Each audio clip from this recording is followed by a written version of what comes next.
I am Aditya and you are watching German class. Welcome back to the new video. आज की video में हम सीखेंगे लिसनिंग की प्रैक्टिस। आप में से काफ़ी स्टूडेंट्स को लिसनिंग एग्जाम को देते हुए ह्यूरन का, और उसमें कई बार आप पास हो जाते हो बहुत अच्छे नंबर से, कई बार बहुत सारे स्टूडेंट्स हैं जो नहीं पास हो पाते, फर्स्ट अटेम्प्ट में ही पास नहीं कर पाते। तो किस तरह से आपको अपनी स्ट्रेटेजी बनानी है। एग्जाम पास करने के लिए हार्डवर्क चाहिए, लेकिन स्मार्ट स्टडी भी चाहिए। तो स्मार्ट स्टडी की तरफ ज़्यादा ध्यान रखेंगे हम।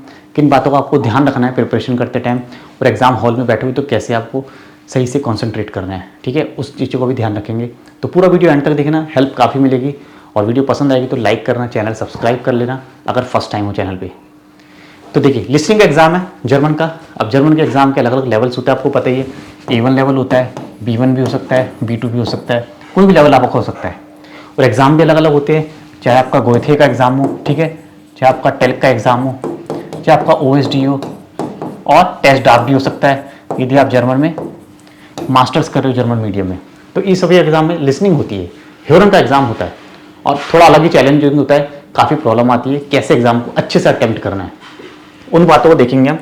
देखिए, सबसे पहले तो हर एक एग्जाम में अलग अलग टाइल्स होते हैं, मतलब पार्ट्स होते हैं। जैसे किसी में टाइल 1 हो गया, किसी में 2 टाइल, किसी में 3 होते हैं, किसी में 4 5, कम से कम 3 टाइल होते हैं, किसी में 4, किसी में 5 टाइल भी होते हैं, मतलब 5 पार्ट्स होते हैं। और हर एक पार्ट में हम देखो तो अवगाव है, सपोज फर्स्ट पार्ट में 5 है, सेकंड में फिर 3 है, फिर इसमें 4 है, 5 है, फिर इसमें 4 है, फिर इसमें 8 हो सकते हैं।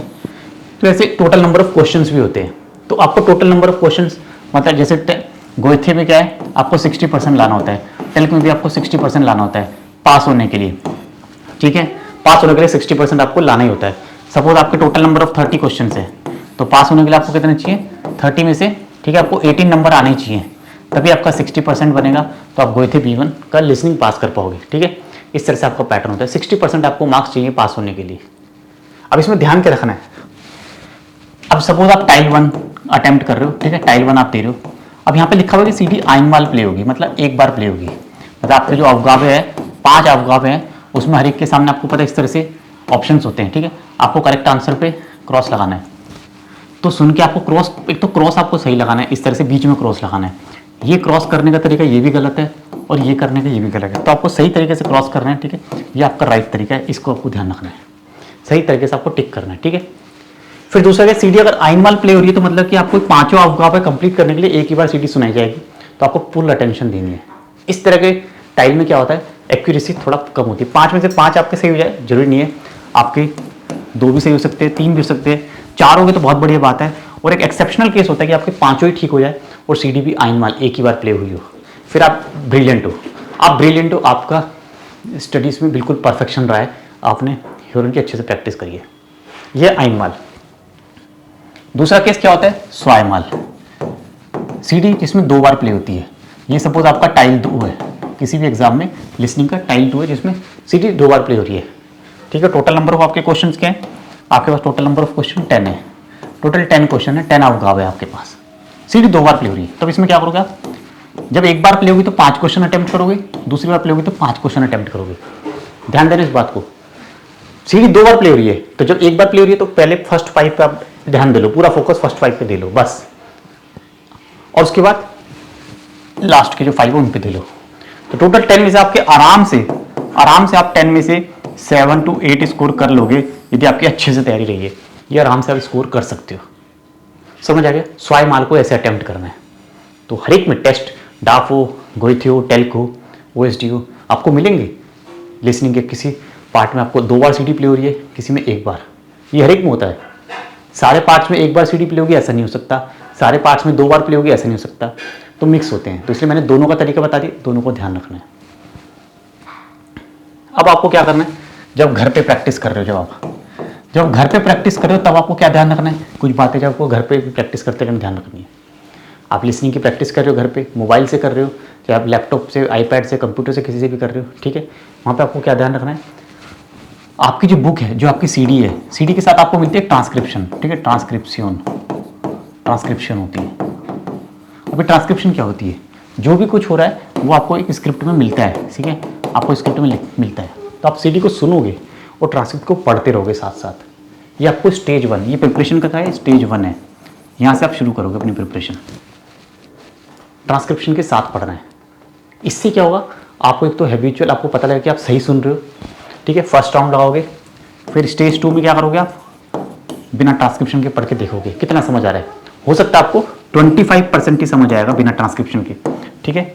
फिर उसके बाद थोड़े दिनों बाद आप स्टेज 3 पे आओगे तो आपको क्या लगेगा, आपका इंप्रूवमेंट 40% हो रहा है, फिर 50% हो रहा है, फिर धीरे धीरे आपका ये इंप्रूवमेंट 80% तक जा सकता है। 80% तक जब आपको चले जाएगा तो आप एग्जाम देने के लिए एलिजिबल हो जाओगे। आप सोच रहे हैं कि हाँ यू आर वेल प्रिपेयर्ड, अब आप एग्जाम दे सकते हो। 80% होना चाहिए, ये आपको ही पता लगेगा धीरे धीरे कि आपको सीडी सुन के अब 80% तक समझ आ रहा है। और वन स्टेज 1 डे 1 याद रखना, जब आपको हार्डली 25% या 20% ही समझ आ रहा था। लेकिन इस शुरुआत कैसे करनी है, ट्रांसक्रिप्शन के साथ। स्टेज 1 ट्रांसक्रिप्शन के साथ और stage 2 without transcription, without transcription, ठीक है, विदाउट ट्रांसक्रिप्शन। अभी ट्रांसक्रिप्शन मिलेगी कहाँ से, ये ट्रांसक्रिप्ट कहाँ होती है, आप जो बुक खरीदोगे आपकी बुक के लास्ट में, ठीक है, बुक के लास्ट में आपको ट्रांसक्रिप्शन होती है, ठीक है, वहाँ से आप लोगे उसको पढ़ोगे। इसको पीडीएफ होती है, इसको आप पीडीएफ में रखोगे, आप इसको प्रिंट निकालोगे। प्रिंट आउट लेके पढ़ना ज़्यादा बेटर है, ठीक है। पीडीएफ को मैं प्रेफर नहीं करता, प्रिंट निकाल के पढ़ोगे और सीडी सुनते रहोगे। ये आपको शुरुआत करनी है, ठीक है। अब इस ट्रांसक्रिप्शन को पढ़ने का इंप्रूवमेंट क्या है, आपका लिसनिंग इंप्रूव होगा, साथ साथ आपकी रीडिंग इंप्रूव होगी। देखो यहाँ है मज़ेदार बात, रीडिंग इंप्रूव होगी, आपकी राइटिंग स्किल्स के आपको एक सफिशिएंट वोकैबुलरी मिलेगी, ठीक है, आपकी वोकैब इंप्रूव होगी। है तो जर्मनी, है तो वो जर्मन में ही, तो आपकी रीडिंग इंप्रूव हो रही है, वोकैबुलरी हो रही है और आपकी लिसनिंग हो रही है। तो ये आप ट्रांसक्रिप्शन के साथ करोगे, तो ये बहुत ज़रूरी है। इस तरह से आपको प्रैक्टिस करनी है, इस तरह से आपको प्रैक्टिस करनी है। और फिर एक मॉडल टेस्ट पेपर को, ठीक है, एक मॉडल टेस्ट पेपर को ही, एक मॉडल टेस्ट पेपर को आपको मल्टीपल टाइम्स आपको सुनना है, ठीक है, जब तक कि आपकी वो सारी स्टेज पूरी ना हो जाए। स्टेजेस तो मैंने बताई थी आपकी, स्टेज 1 2 3 4 5, 1 से शुरू करोगे, हो सकता है सेकंड थर्ड तक या आप आते आते इंप्रूव हो जाओ। कुछ लोग होते हैं 4th तक इंप्रूव होते हैं, 5th तक आके उनका 80% बनता है, ठीक है। फर्स्ट में सपोज आपको 20% है तो 5th स्टेज तक आके 80%, मतलब 5 बार आपको सुनना ही सुनना है, सेम ऑडियो को सुनना है, सेम ट्रांसक्रिप्शन को देख देख के सुनना है, चेंज नहीं करना। मॉडल टेस्ट पेपर चेंज नहीं कर रहे हैं, एक को ही मल्टीपल टाइम सुनते रहना, आपकी प्रैक्टिस होगी, ठीक है। ये तरीका आपको फॉलो करना है, बिल्कुल एग्जाम ओरिएंटेड है। मैं ये नहीं कह रहा हूँ कि वीडियोस देखो, नेटफ्लिक्स पे देखो, टाइटल लगा के फिल्म देखो, कार्टून देखो, जर्मन सॉन्ग सुनो, न्यूज़ देखो, नहीं। ये आपकी एकदम exact to the point practice है, जिसको पास समय कम है और एकदम लिमिटेड टाइम उसको एग्जाम पास करना है, ये, ठीक है। एग्जाम नज़दीक आ गया, क्या करें, तो इस तरह से आप करोगे। वीडियो कैसी लगी, लाइक करना, चैनल को सब्सक्राइब कर देना। Thank you for watching, bye bye, after से।